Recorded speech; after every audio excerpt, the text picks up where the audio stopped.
বর্তমান পরিস্থিতি বর্তমানে আমার নির্বাচনী এলাকায় স্বাভাবিক আছে। প্রশাসন নিরপেক্ষ ভূমিকা পালন করছে, নির্বাচন কমিশনও তাদের ভূমিকা পালন করছে ভালো মতো। আমাদের কিছু সংশয় আছে, আমাদের কিছু কনসার্ন আছে, যে কনসার্নগুলো আমি মনে করেছি যে কালকে রাতে যা ঘটেছে এবং গত কয়েকদিন ধরে যা ঘটছে সেটা সংবাদ মাধ্যমকে এবং দেশবাসীকে জানানো আমি জরুরি বলে মনে করছি, থেকে সংবাদ সম্মেলনটি করছি।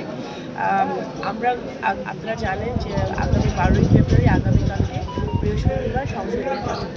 গতকালকে রাতে আমাদের নগরকান্দা শালতার কিছু কিছু জায়গায় জামাত সমর্থিত যে জোট আছে সেই জোটের যে প্রার্থী আমাদের নগরকান্দা শালতার, সে প্রার্থীর কিছু লোকজন বিভিন্ন জায়গায় রাত 12টার পরে তারা চেষ্টা করে কিছু জায়গায় টাকা পয়সা, সাধারণ জনগণকে টাকা পয়সা দিতে, ভোটারদের টাকা পয়সা দিতে, এবং সেটা আমাদের কিছু কিছু ইউনিয়নে আমাদের লোকজন সেটা খেয়াল করে এবং আমরা সেটা প্রশাসনকে জানাই। আমাদের লোকজন যখন তাদেরকে বাধা দেওয়ার চেষ্টা করে তারা ওখান থেকে সরে যায়। আমি এটা দৃষ্টি আকর্ষণ করছি এই কারণে যে আমি লক্ষ্য করেছি যে পরবর্তীকালে বাংলাদেশের বিভিন্ন নির্বাচনী এলাকাও একই ধরনের ঘটনা ঘটছে।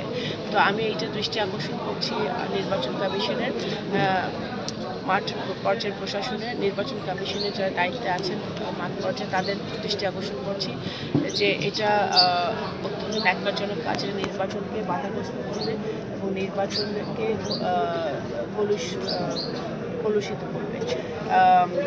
আমাদের প্রতিপক্ষ যারা আছে, আমরা সকল প্রার্থীকে সম্মান করি, সকল প্রার্থীর প্রচারণা করার অধিকার আছে এবং যার যার মতো করে প্রচারণার কাজ আমাদের গতকালকেই শেষ হয়েছে।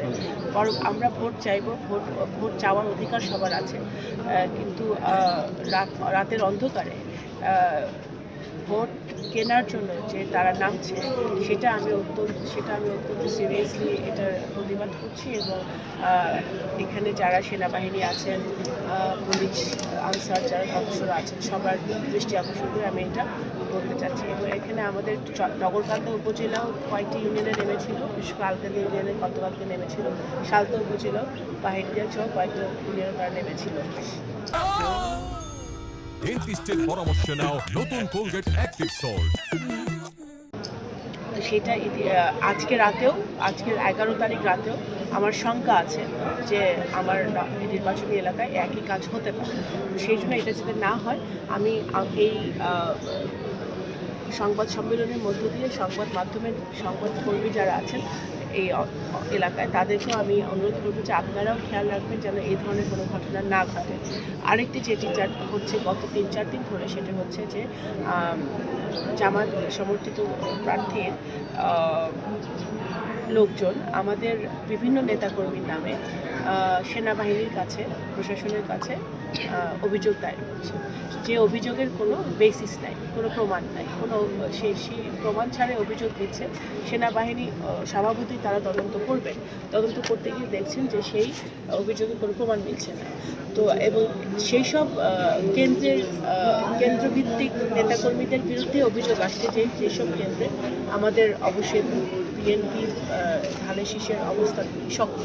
তো এটা আমি মনে করছি যে এখানে দুরভিসন্ধি আছে, তারা আমাদের নেতাকর্মীদেরকে হেনস্থা করার জন্য সেনাবাহিনীর কাছে, প্রশাসনের কাছে কমপ্লেন করছে, কিন্তু অভিযোগ কিন্তু কোনো প্রমাণ দিতে পারছে না। তো এটাও আমি নির্বাচন কমিশনের কাছে আমি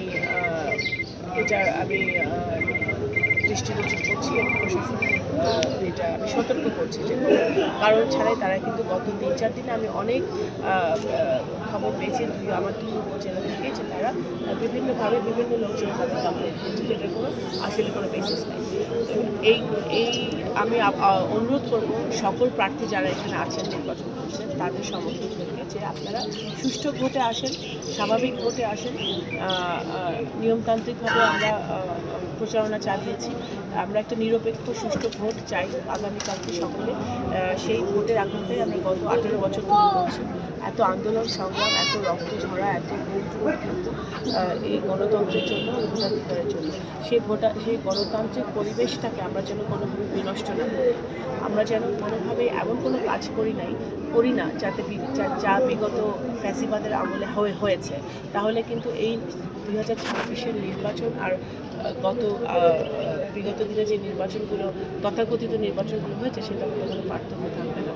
তো আমরা চাই একটি সুষ্ঠু নিরপেক্ষ ভোট ডক্টর ইউনূসের অধীনে ডক্টর মোহাম্মদ ইউনূসের অধীনে সংগঠিত হোক এবং নির্বাচন কমিশনের সুন্দর ভূমিকা, নিরপেক্ষ ভূমিকা, শক্ত ভূমিকা পালন করতে পারেন এবং আমাদের আপামর জনতা, বিশেষ করে আমার এখানে সংখ্যালঘু ভাই বোনরা আছে, তারা যেন নির্ভয়ে ভোট দিতে পারে সেটার জন্য নির্বাচন কমিশন এবং মাঠ পর্যায়ের প্রশাসন নিশ্চিত করে। প্রত্যেকটি গ্রামে গ্রামে গিয়ে কিন্তু আমাদের নেতাকর্মীদের পাহারা দেওয়া কঠিন হয়ে যায় যে আমাদের লোকজন হেনস্থা হচ্ছে না। সেক্ষেত্রে আমি অনুরোধ করবো যে আমাদের যেসব জায়গাগুলোতে সংখ্যালঘুদের সংখ্যা বেশি, সংখ্যালঘু ভাই বোনদের সংখ্যা বেশি, সেসব এরিয়া থেকে যেন নির্ভয় নিরাপত্তার সাথে আমাদের মা বোনরা, ভাইরা, মুরব্বীরা ভোট কেন্দ্রে আসতে পারে সেটাও আমাদের ওনাদের নিশ্চিত করতে হবে। তো আমি এইটুকু বলে আমি বক্তব্য শেষ করছি। ধন্যবাদ।